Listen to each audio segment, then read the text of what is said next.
नमस्कार, स्वागत है आपका जी बिजनेस में। मैं हूं दीपक डोभाल और आप देख रहे हैं आपकी खबर आपका फायदा।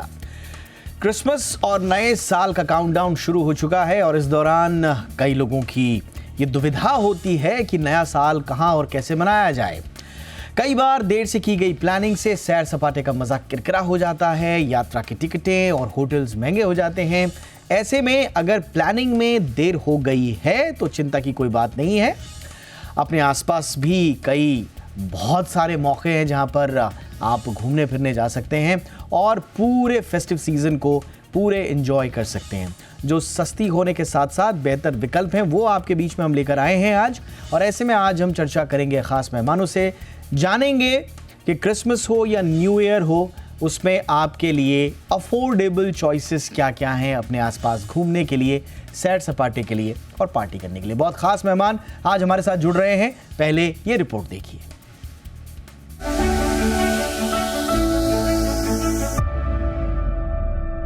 खास मेहमानों का करते हैं रुख जो हमारे साथ इस वक्त जुड़ रहे हैं बतौर मेहमान आज के शो में। हमारे साथ हैं पंकज मदान जी जो कि फाउंडर हैं ABS टूर एंड ट्रैवल्स के। पंकज जी बहुत बहुत स्वागत है आपका। और हमारे साथ हैं सुभाष गोयल जी जो कि जाने माने न सिर्फ टूर प्लानर हैं बल्कि चेयरमैन हैं STIC ट्रैवल के भी। बहुत बहुत स्वागत है गोयल सर हमारे शो में आपका भी।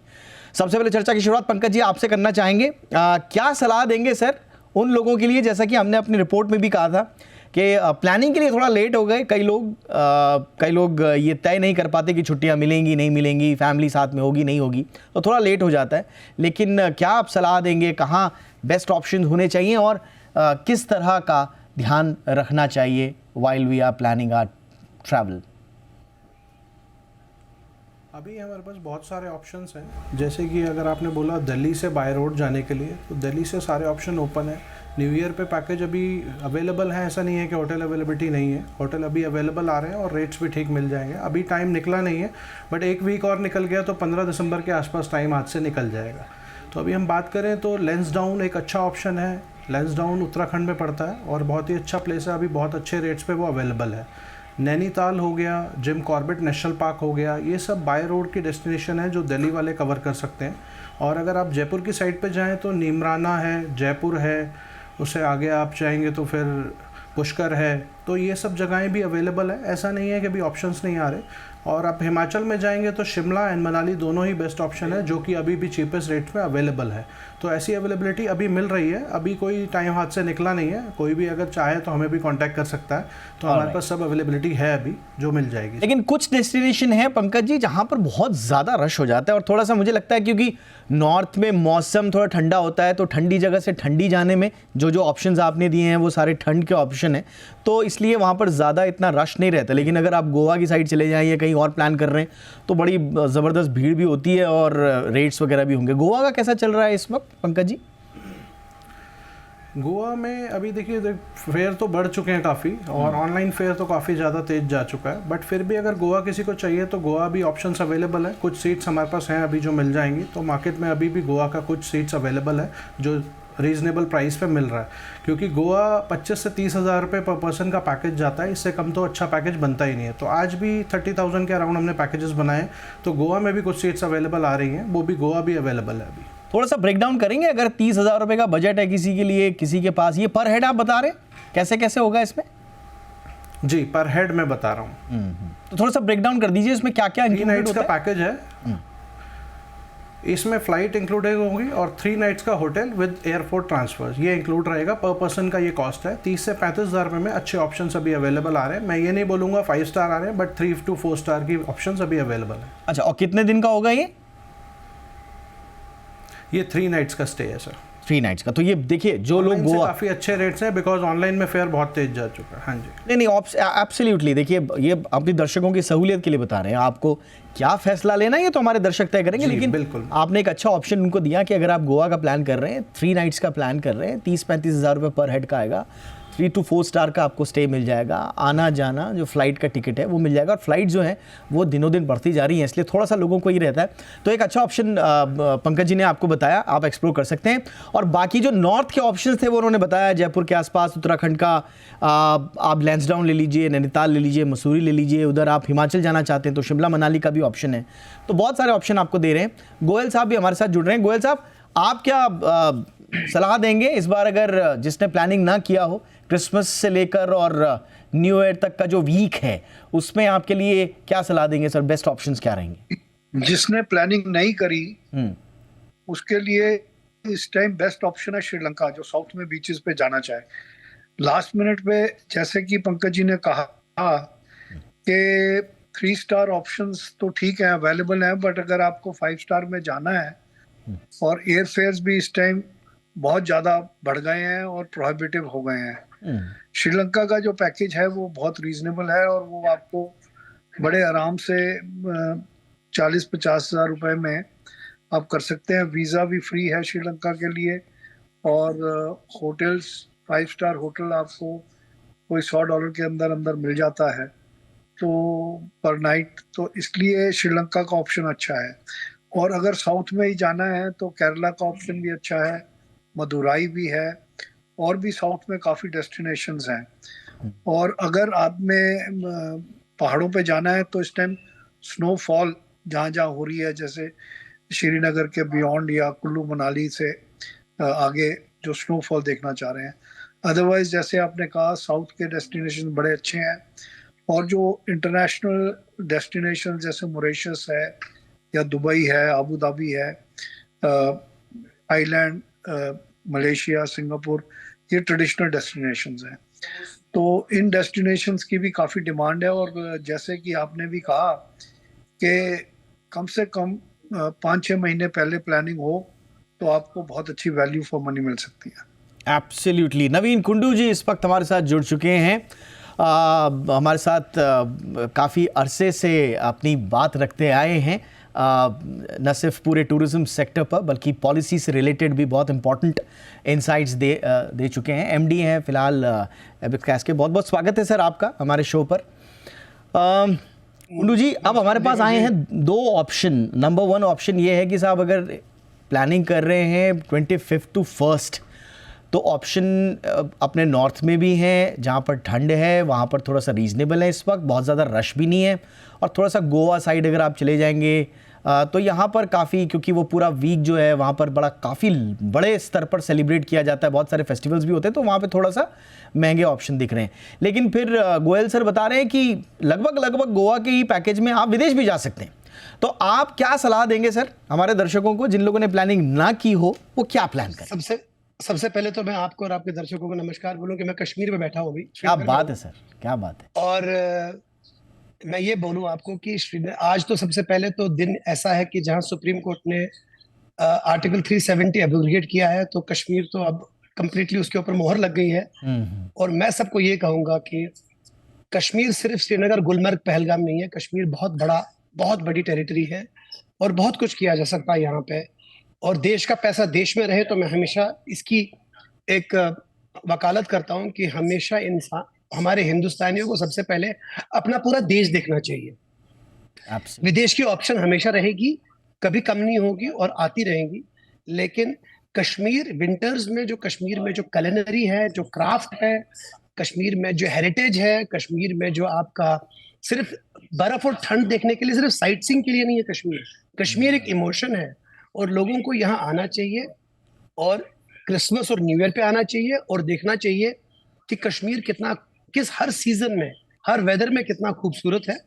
और मैं जो आपको आपके माध्यम से मैं आपकी पब्लिक को और आपके व्यूअर्स को बोलना चाहता हूं कि 2-4 जगहें इंडिया में ऐसी हैं जो सिर्फ और सिर्फ साइट सीइंग के पर्सपेक्टिव से, न्यू ईयर और क्रिसमस मनाने के पर्सपेक्टिव से नहीं ट्रैवल करना चाहिए। उस इमोशन को, उन डेस्टिनेशन को फील करना चाहिए। जैसे कश्मीर हो गया, राजस्थान हो गया, केरला हो गया, कर्नाटका हो गया। इतनी हेरिटेज, इतना कल्चर, इतना कुछ है इंडिया में। हम सिर्फ 2-4 दिन की साइट सीइंग के लिए अपना पूरा ट्रैवल का मकसद खो देते हैं। तो हमें बहुत बड़ा मैच्योर ट्रैवलर बनना पड़ेगा। जब इंडिया और इंडिया के लोग इकोनॉमिकली इतना मैच्योर हो गए हैं, तो उन्हें टूरिज्म के पर्सपेक्टिव से भी बहुत मैच्योर होना पड़ेगा। इतनी ट्रेल्स हैं हर जगह पे अवेलेबल इंडिया में, तो मेरा वोट तो सिर्फ इंडिया में रहेगा कि हिंदुस्तान में घूमो और बहुत अच्छे से क्रिसमस न्यू ईयर बनाओ और 2024 को वेलकम करो, बिकॉज 2024 में India is going to be emerging even more powerful in terms of economy and tourism. ये आपने इतना इंपॉर्टेंट पर्सपेक्टिव जोड़ दिया इस बहस में कि अब मैं मजबूरन अब इसी दिशा में लेके जा रहा हूँ। पहले मैं लोगों को लेकर आ रहा था, पहले मैं सच में कुंडू साहब, मैं सच में पहले लोगों को बता रहा था कि ऑप्शंस कौन कौन से हैं, सीधा सपाट बात होगी आज। लेकिन ये पर्सपेक्टिव जो है ना कि ये आप फोटो ऑप के लिए जा रहे हैं या एक एक्चुअल एक्सपीरियंस के लिए जा रहे हैं, आप वो बैलेंस कैसे स्ट्राइक करेंगे between documenting memories and immersing one self in the present encounter, ये जो एक्सपीरियंस वाली बात आपने बोली, कमाल की बात बोली। Thank you so much. मैं पंकज जी के पास आ रहा हूँ। पंकज जी, ये कितना इंपॉर्टेंट होगा सर, कोई भी हम ट्रैवल प्लान कर रहे हैं, हमारे को नज़र आती हैं गूगल में आई हुई तस्वीरें और सबसे पहले मेरे को दिमाग में आता है इस बिल्डिंग के सामने, इस लेक के सामने, इस फलां चीज़ के सामने मैं फ़ोटो खिंचवाऊंगा या नहीं खिंचवाऊंगा, बस इतना ही। लेकिन वहाँ का जो एक्सपीरियंस है, जो अनुभव मेरे अंदर रह जाएगा, संभवतः इंडियन ट्रैवलर उस बारे में भी सोच नहीं रहा है। पंकज जी। सर देखिए, चीज़ें तो हमारे यहाँ बहुत कुछ देखने की है, जैसे मेरे मित्र ने बताया बहुत कुछ है इंडिया के अंदर देखने को। और आप देखेंगे जो लोग इंटरनेशनल ट्रैवल कर रहे हैं उन्होंने अच्छे से पूरा इंडिया अभी देखा ही नहीं है और बहुत कुछ चीज़ें उनकी अभी पेंडिंग है, लेकिन इंटरनेशनल ट्रैवल पे फोकस है। क्यों? क्योंकि वो कम रेट में और वीज़ा फ्री करके बहुत सारी चीज़ों से हमारे कस्टमर्स को लुभाते हैं। तो यही चीज़ें लोगों को समझ नहीं आती। अब देखने को आप बोलेंगे तो केरला इतना सुंदर है सर, लेकिन लोगों ने देखा ही नहीं है। पोर्ट ब्लेयर इंडिया का ही पार्ट है और पोर्ट ब्लेयर भी बहुत सुंदर जगह है, लेकिन लोग मालदीव जाते हैं, जबकि मिनी मालदीव की तरह पोर्ट ब्लेयर को भी लिया जा सकता है और गवर्नमेंट भी उस पर काम कर रही है, बढ़ावा दे रही है उस स्टेट को।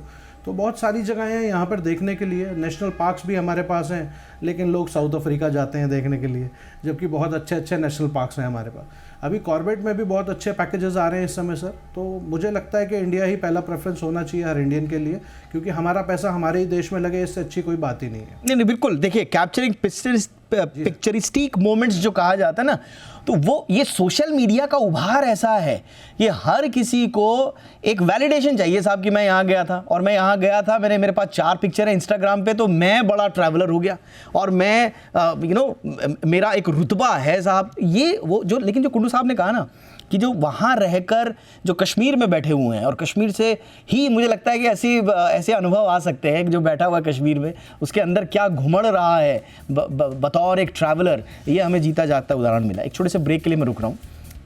एक अच्छी चर्चा एक अच्छी दिशा में जा रही है। आपको सीरियसली हम बताएंगे कि ट्रैवल करना और अनुभव करने में जो बुनियादी अंतर है, क्या शायद आपको इस बार न्यू ईयर प्लानिंग में मदद मिले। लौट रहे हैं छोटे से ब्रेक के बाद।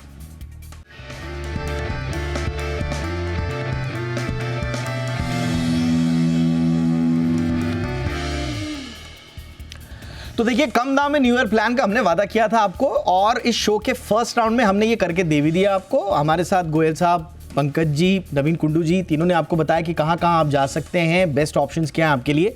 अब उतर रहे हैं थोड़ा सा डीप, जैसा कि कुंडू साहब ने पिछली बार हमें मजबूर किया था कि थोड़ा डीप उतरिए साहब। तो यही हम गोयल साहब अब आपके पास आना चाहेंगे। और हिंदुस्तान में ना सर, जो मैंने भी ट्रैवल किया है गोयल सर, आपका एक लंबा एक्सपीरियंस है इस इंडस्ट्री का। ट्रैवल को, पिकनिक को, घूमने जाने को एक फिजिकल एक्टिविटी ही मानते हैं हम कभी उतरे ही नहीं अंदर क्या है ट्रैवल का मतलब। ये अगर हम जिस दिन अंदर उतर गए सर, उस एक्सपीरियंस की इंपॉर्टेंस क्या हो सकती है किसी भी जगह जाने की, आपका अपने अनुभव से बताइए सर। देखिए, आप कहीं पे भी जाते हैं और मैं कुंडू साहब से एग्री करता हूं कि पहले हिंदुस्तान देखिए। मैंने त्रिवेंद्रम से लेके लेह तक के और पूरा ईस्ट से वेस्ट पूरे हिंदुस्तान के हर स्टेट में चप्पा चप्पा घुमा हूँ पहले, उसके बाद मैं विदेश जाना शुरू हुआ हूँ। तो पहला तो यही है कि हिंदुस्तान से बढ़िया कोई 130-40 कंट्रीज विजिट करने के बाद India is the greatest show on planet earth. यहाँ पर चाहे आप बंगाल ले लीजिए, चाहे 75% of the Himalayan mountains snow covered mountains हैं, जम्मू कश्मीर कुल्लू मनाली से आप नॉर्थ ईस्ट में चले जाइए, नॉर्थ ईस्ट में एक से एक सुंदर स्टेट है Arunachal, one of the most wonderful places.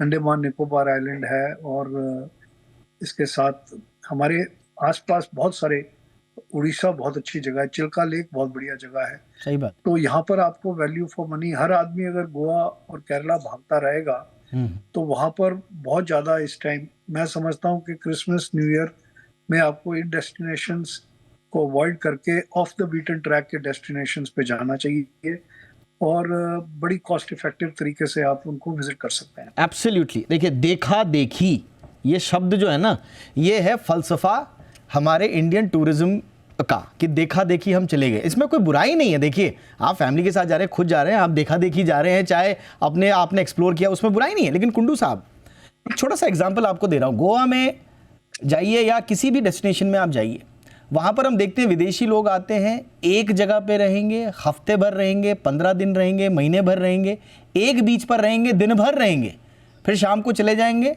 फिर वापस आएंगे उसी बीच पर। और हिंदुस्तानी जब हम जाते हैं वहाँ पर, मैं अपनी बात कर रहा हूँ, जो शुरुआत में जब लड़कपन में हम लोग जाते थे, तो जाएंगे 2 दिन के लिए, लेकिन कवर करने 15 जगह, कि दुनिया क्या बोलेगी, वहाँ गए वहाँ नहीं गए। तो ऐसा लगता है कि हम गए तो थे ट्रैवल करने, हॉलीडे मनाने, लेकिन थक हार कर वापस आ रहे हैं, क्योंकि एक्सपीरियंस नहीं किया, सिर्फ फिजिकल एक्ट किया। मैंने आपको क्या बोला कि हमें इमर्स होना पड़ेगा इन एनी ट्रैवल एक्सपीरियंस। जो भी ट्रैवल एक्सपीरियंस हम करेंगे, हमें उसमें इमर्स होना पड़ेगा। इंडिया में सिर्फ 0.4% ट्रैवलर्स ऐसे हैं जो इमर्स होते हैं, वरना तो लोग डेस्टिनेशन में पहुंचने के पहले और पहुंचने के वापस आने के बाद कैमरा, आंख के सामने कैमरा होता है, आंख के सामने डेस्टिनेशन नहीं होती, सिर्फ फोटो खींचनी और डालनी है इंस्टाग्राम में और फेसबुक पे। दे डू नॉट, उनको वो उसके बियॉन्ड सोच ही नहीं पाते हैं। मैं आपको बता रहा हूँ, अभी जैसे मैं यहाँ कश्मीर में क्या कर रहा हूँ, मैं यहाँ एक न्यूजीलैंड से कंपनी को लाया है मैंने। यहाँ मैं स्नो बोर्डिंग, स्नो मोबाइल और स्कीइंग का एक ट्रेनिंग कोर्स शुरू करने वाला हूँ कॉर्पोरेट्स के और इंडियन ट्रैवलर्स के लिए। और मैं कुछ मेच्योरिटी लाना चाहता हूँ टूरिज्म में, लेकिन उसको करने के लिए पहले हमारी ट्रैवल कम्युनिटी को मेच्योर होना पड़ेगा। सब कुछ क्या हुआ है कि कमर्शियल एंगल जो है इंडिया में बहुत जल्दी टेक ओवर कर जाता है। सब लोग ऑनलाइन जाते हैं, ऑनलाइन टिकट चेक करते हैं, ऑनलाइन होटल चेक करते हैं। वो ट्रैवल एक्सपीरियंस नहीं है, वो ट्रांजैक्शन है। ट्रैवल एक्सपीरियंस जो है, आपको अपने ट्रैवल ऑपरेटर से बात करनी पड़ेगी। उसके पास एक स्पेशलिस्ट होगा हर डेस्टिनेशन का, वो स्पेशलिस्ट समझाएगा कि आपको करना क्या है, कैसे करना है और क्या महसूस करेंगे आप। ऐसे सिर्फ 0.4% ट्रैवलर्स हैं इंडिया में, और इंडिया 1.4 बिलियन लोगों का देश है। आप देखिए इंडिया में पोटेंशियल कितना है, और लोगों को मैच्योर करना पड़ेगा। लेकिन उसके लिए मैं फिर वही बात घुमाऊंगा जो मैं हर शो में आपके बोलता हूँ, इतनी बड़ी बात टूरिज्म के लिए करते हैं तो टूरिज्म को इंडस्ट्री तो बनाइए साहब। इंडस्ट्री बनाने के बाद टूरिज्म में एक काउंसिल लाइए, जहां हम MSME जो brick and motor travel agents हैं इंडिया में, उनको हम पहले तो जिंदा रखें। आजकल तो ऑनलाइन इंडस्ट्री उनको मारने पे तुली हुई है। करेक्ट। सबसे पहले तो उनको जिंदा रखें। जब उनको जिंदा रखोगे और उसके बाद उनके थ्रू, उनके माध्यम से जब लोग उनको ट्रैवलर्स उनसे बात करेंगे तो वो उनको समझाएंगे क्या करना है। तो सिर्फ एक, मतलब मैं इस शो पे इसलिए नहीं आया कि सिर्फ मुझे साइट सीइंग की बातें करनी थी, वो तो कोई भी इंसान गूगल खोल के कर ले। मेरा पर्सपेक्टिव ये है कि इंडस्ट्री को बढ़ाना कैसे है, और उसके माध्यम से हम ट्रैवलर्स के पास कैसे पहुंचेंगे और ट्रैवलर्स को मैच्योर कैसे करेंगे। मुझे लगता है ये एब्सोल्युटली। एक तो आपकी बातों से मुझे 2 चीज़ नज़र आ रही है। एक, नंबर 1, ट्रैवलर को मैच्योर होना पड़ेगा, उसको अपने चॉइसेस में थोड़ा सा ट्रांसफॉर्मेशन लेकर आना पड़ेगा। और इसके लिए जो नए ट्रैवलर्स हैं, हिंदुस्तान दुनिया के सबसे ज़्यादा नए ट्रैवलर्स का घर बन रहा है। नए ट्रैवलर्स को जल्द से जल्द जो उनके मन में हैं पुराने सपने, उनको पूरा करके एक मेजॉरिटी के साथ ट्रैवल को देखना होगा। लेकिन आपकी बातों से एक और चीज़ समझ में आ रही है कि इसके लिए सरकार को भी थोड़ी मेजॉरिटी दिखानी पड़ेगी। ये नहीं कि आपने सब कुछ छोड़ दिया इंडस्ट्री के ऊपर। इंडस्ट्री तो आपने खैर दर्जा ही नहीं दे रखा, पहली बात तो ये है। तो आप पहले उसको इंडस्ट्री का दर्जा दें, उनके लिए आप सामने आएँ। ये प्रेजेंट सरकार, मोदी जी पर्सनली बहुत एंडोर्स करते हैं टूरिज्म को, बहुत अच्छी बात है। लेकिन इसको एक फॉर्मल, एक ताना बाना बस में। उतना ही होता है। हाँ। बस उतना ही होता है, उसके आगे नहीं बढ़ रहा कोई। हाँ, वो फॉर्मल ताना बाना में लाना बहुत ज़रूरी है, एब्सोल्युटली। तो बात दोनों उससे चलेगी। तो जो आपने कहा कि ट्रैवल तो ज़रूरी है, ट्रैवल से ट्रांसफॉर्मेशन हो, लेकिन वो सिर्फ ट्रांजैक्शन के लिए ना रहे। ये आपने इंपॉर्टेंट बात बोली, यही टेक अवे दे रहा हूँ। थैंक यू सो मच आप तीनों का वक्त निकालने के लिए। गोयल सर बहुत बहुत शुक्रिया, Pankaj ji thank you so much, Kundu साहब thank you so much. Thank you. Kashmir में आप हैं, अच्छे से Thank you. एंजॉय कीजिए और have a pleasant stay there. Thank you so much आप तीनों का, बहुत बहुत शुक्रिया। आपकी खबर आपका फायदा में इतना ही, इजाजत दें, नमस्कार।